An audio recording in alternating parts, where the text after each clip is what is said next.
If you're wondering what tax benefits of a C corporation are, then you have come to the right place, because in this video, we're going to break down all of the benefits of C corporations in addition to providing other key information that you might want to know. What's up, guys? Welcome back to Tax Made Simple. I'm your host, Carlton Dennis, a platform for everyday taxpayers to learn a little bit more about taxes in an easy format. I keep information fresh, I keep it simple so you can go and apply it. My goal is to help you keep your hard-earned money, and learning a little bit more about C Corps will help you do so. So let's get started. All right, guys, so the very first thing that we're going to talk about is what is a C corporation. I want to break it down very simply, and then we'll go into all the other details.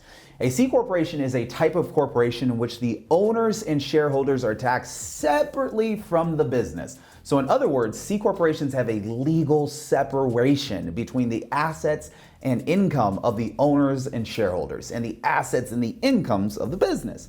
So C Corps are an alternative to S corporations. And the biggest difference between the C Corp and the S Corp is that with an S Corp, the owners of the business report all of the company's revenue as personal revenue, and they pay taxes personally. This means that the S Corps do not have their revenue taxed. So in other words, taxes are paid twice for C corporations and only once for S Corps. But despite the fact that taxes are paid twice for C corporations, C Corps still have a lot of important advantages. Let's take a look at some of these advantages that C Corps have. All right, guys, with the C corporation, there are some benefits. And one of the biggest benefits is that 100% of your charitable contributions that you donate from your C corporation can be tax deductible, as long as you don't exceed more than 10% of the C corporation's revenue. And outside of being able to take those charitable donations, you're able to write off 100% of your health insurance as well as health insurance of employees. Now, going back to the Tax Cuts Jobs Act of 2017, the Trump administration also lowered the C Corp tax rate to a permanent 21%. That is amazing, which means that if you're in a C corporation, your corporation cannot pay more than 21%. Additionally, shareholders of C Corps, they're also able to serve as salaried employees. Yes, the salaries and bonuses for shareholders of the corporation will be subject to payroll taxes. However, the corporation is also able to deduct its share of the payroll taxes when it pays out to employees. It is also possible for C corporation shareholders to pay employees enough money so that there's no taxable profits remaining at the end of the year for the C corporation. And oftentimes shareholders prefer to use this option rather than to receive dividends, which would be taxed twice. Now, if you're going to go down this route, you have to be careful though, because the IRS can check to make sure that the salaries and the bonuses that are being paid to the shareholders correspond appropriately to the services that the shareholders provide as employees, okay? Now, another key tax advantage of C Corps is that shareholders are also able to easily shift income and retain earnings within the company that can be used to power future growth, typically at a lower cost than for pass-through entities like LLCs and S-Corps. This is important because it can prevent shareholders from being bumped into a higher tax bracket, which commonly happens with S corporation shareholders after a while. Even if they are reinvesting substantial amounts of funds from the business back into their business, sometimes S corporation owners fall into higher brackets than C corp owners.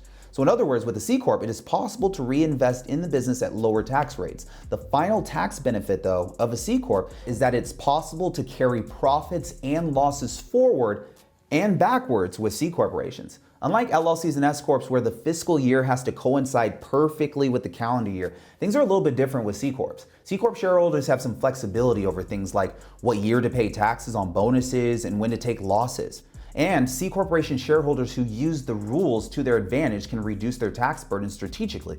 Other advantages of C Corps, in addition to providing a wide variety of tax benefits, have a number of other key benefits that can be attractive. For example, C Corps do not have any limitations on ownership.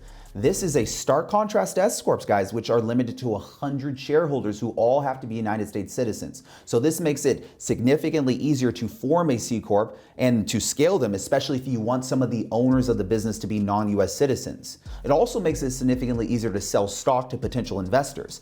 This reason alone makes C Corps very attractive for many business people and entrepreneurs who are looking to incorporate their businesses and go public.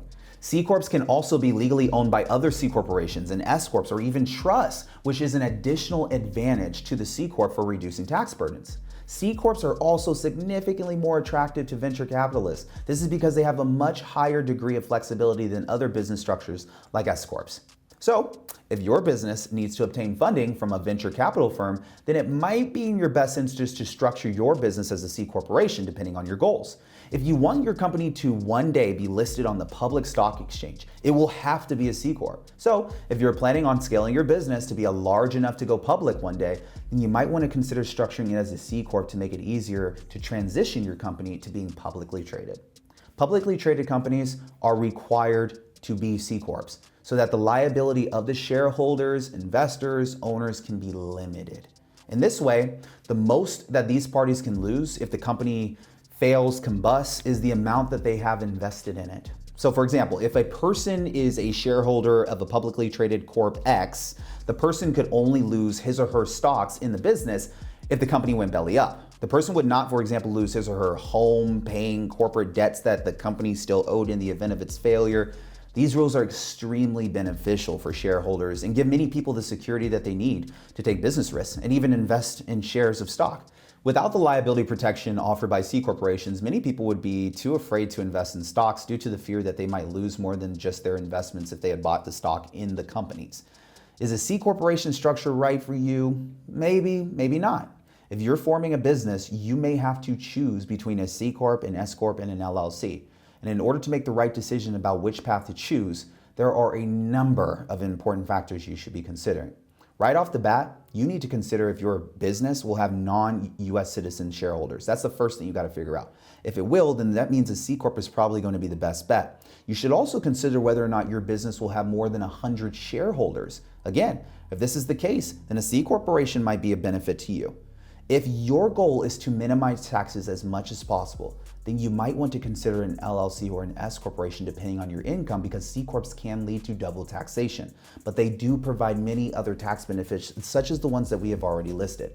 If you believe that your company is going to grow significantly larger over time, then a C corporation probably might be best, but you won't even be able to list your company publicly unless it's a C corporation. If you want to attain venture capital funding, then it's probably going to be preferred to be a C Corp as mentioned earlier due to the higher levels of flexibility, which could mean that C Corps could be the better option for you in this situation. All right, guys, hopefully when you decide which corporate structure to go with, you will make the right decision because you're learning from this channel. But the good news is that even if you don't, and if you want to make a change in the future, you will be able to. The United States regulations allows companies to change their corporate structure whenever they want to. However, if you want the change to take effect on the first day of the corporation's taxable year, then you have to make the change by the 15th day of the third month of that tax year. So make sure that you don't forget about this rule if you want to switch from an S Corp to a C corporation. It is normal for these kinds of changes to take place, and my office can help you make that change. If you're somebody that's a larger company and you don't want to deal with the limitations of the S Corp anymore, then this video should be the one that helps you understand if the C corporation is going to provide you with some of those tax benefits that you're looking for long term. If you need any help figuring out which tax structure that you should go with, or if you have any other questions about S corporations and C corporations, feel free to click on the link below to schedule a complimentary consultation with my tax strategy team. And if you found any value in this video, I'd love for you to like, comment, subscribe so I can make another one. I look forward to seeing you on the next video. Cheers.